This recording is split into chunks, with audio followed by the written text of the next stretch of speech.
नमस्कार दोस्तों, हमारे चैनल 9 प्लानेट सॉल्यूशंस में मैं पुदार नेहा, वैदिक astrologer, vastu consultant, tarot card reader और हीलर आप सबका बहुत बहुत स्वागत करती हूँ।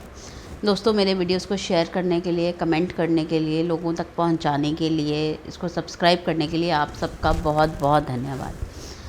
हम बेडरूम्स के बारे में बात कर रहे हैं। कल मैंने आपको 4 बेडरूम्स के जोन्स के बारे में बताया था। आज हम अगले 4 बेडरूम्स के जोन के बारे में बात करेंगे कि बेडरूम कौन सी जोन में हो तो उसका क्या लाभ होता है और क्या नुकसान हो सकता है, कि सिर्फ दिशा चेंज करने से ही आपकी लाइफ में क्या प्रभाव आ सकते हैं। देखिए, बेडरूम में कई बार समटाइम्स ये होता है कि बेडरूम हम अपने बेड का, जहाँ पे हमारा बेड का बैक है, हम वो चेंज नहीं कर पाते। मत कीजिए, अपने सोने के लिए अपना पिल्लो का साइड चेंज कर लीजिए, उससे भी आपका काम हो जाता है। चलिए आगे बढ़ते हैं। हम आज बात करेंगे ईस्ट की। ईस्ट दिशा से शुरू करेंगे।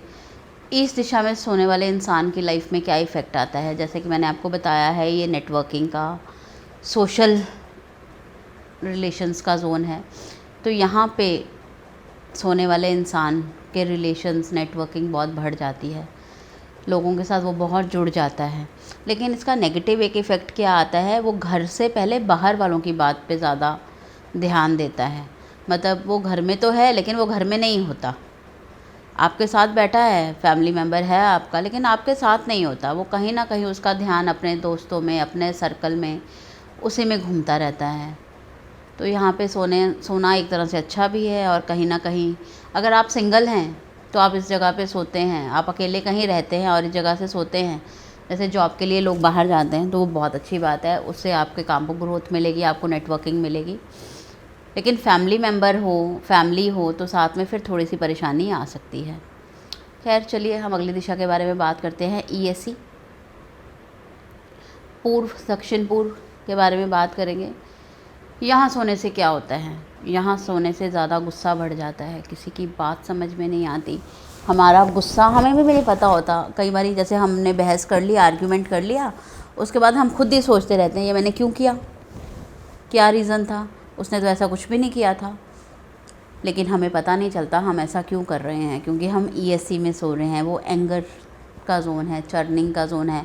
आप सोचते कुछ हो रहे होते हैं और कोई आपसे बात करने की कोशिश करता है और आपकी बात वो बहस में तब्दील होते होते कब लड़ाई में तब्दील हो जाती है, आपको खुद भी पता नहीं चलता। तो यहाँ पे सोने वाले लोगों को गुस्सा बहुत ज़्यादा आता है। हम इससे अगली दिशा के बारे में बात करेंगे, साउथ ईस्ट के बारे में।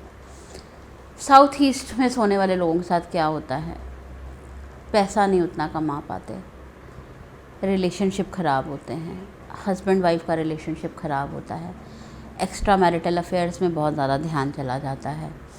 अगर हम बड़ी लोगों की बात करें तो उनका भी मैरिड लाइफ ख़राब होती है, गृहस्थ जीवन में परेशानी आ जाती है, पार्टनर एक दूसरे को सेटिस्फाइड नहीं कर पाते।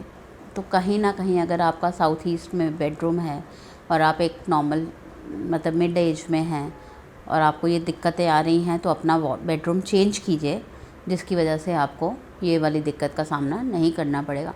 कई बार हमारे घर में गेस्ट रूम भी होता है, तो कोशिश कीजिए आप अपना सामान मत उठाइए, सिर्फ अपने आप को वहाँ दूसरे कमरे में ले जाके सो जाइए, उससे भी आपको परेशानी। आप थोड़े दिन ये चीज़ कीजिए, उसके बाद आप देखेंगे कि आपकी लाइफ में ये वाली प्रॉब्लम ख़त्म हो गई। इसके बाद हम जिस दिशा के बारे में बात करेंगे वो है साउथ ईस्ट। देखिए, साउथ ईस्ट में एक चीज़ और होती है, इंसान का पैसा तो ख़राब होता है, लालसाएं बढ़ जाती हैं, लालच बढ़ जाता है, उसको सामान ज़्यादा चाहिए होता है, उसकी मतलब उसको कितनी मर्जी वो शॉपिंग कर ले, लेकिन वो सेटिस्फेक्शन नहीं देता। बंदा इतने बैग्स खरीद के लाया, उसके बाद भी घर की लेडीज़ कहती हैं ये रह गया, वो रह गया। तो बंदा सोचता है कि यार सारा दिन शॉपिंग की, इतना पैसा लग गया, फिर भी ये खुश नहीं है। तो इसका मतलब आप कहीं ना कहीं साउथ ईस्ट में तो नहीं सो रहे, उसको चेक कीजिए। अगली दिशा के बारे में हम बात करेंगे, वो है साउथ ईस्ट। यहाँ पे सोने से हौसला बढ़ता है, आत्मविश्वास बढ़ता है, फिज़िकल स्ट्रेंथ बढ़ती है। तो यहाँ पे सोना कहीं ना कहीं से अच्छा ही माना जाता है। लेकिन यहाँ पे मैं बात करूँगी टर्म्स एंड कंडीशंस अप्लाइड।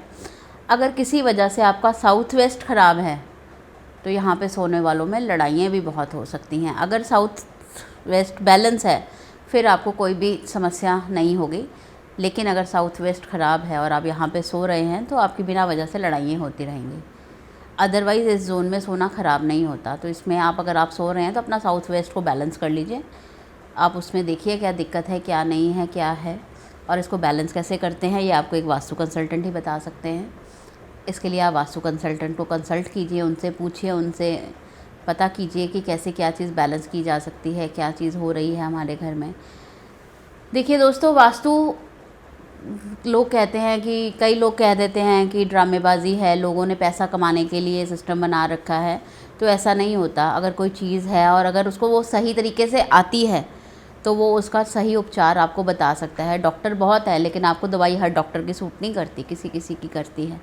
तो इसका मतलब ये नहीं है कि उसने डिग्री नहीं ले रखी, उसने भी डिग्री ले रखी है, बट आपको सूट नहीं कर रहा। सेम लाइक वास्तु वाले हैं, आपको नहीं समझ आ रहे। बहुत लोग वास्तु करवा के उन्होंने अपने लाइफ को बैलेंस किया है। हमारे पास कॉल्स आती हैं, हमारे क्लाइंट्स हैं कि हमने ये काम आपने बोला था, हम ऐसा ही करते हैं। जैसे हम किसी के घर गए, वास्तु नहीं कराया, वैसे ही विज़िट किया, वैसे ही कोई गेस्ट है, हमारा रिलेटिव है, कोई फ्रेंड है, तो अगर मैं उसको वैसे भी बोल देती हूँ ना, आप यहाँ नहीं, ऐसे नहीं, इधर सो जाया करो, मैं कोई रीज़न नहीं बताती, तो वो खुद ही बताते हैं, यार तूने ऐसे बोला था तो ऐसे किया तो ऐसा हो गया। मतलब लाइक ये नहीं है कि फ़र्क नहीं पड़ता, फ़र्क ज़रूर पड़ता है। अगर आपको कोई भी दिक्कत आ रही है तो आपको ज़रूर कंसल्ट करना चाहिए, अदरवाइज़ कोई ज़रूरत नहीं है। कल फिर से मिलती हूँ अगली 4 दिशाओं के बारे में, बेडरूम के बारे में जानकारी लेके। तब तक के लिए मुझे आज्ञा दीजिए। धन्यवाद।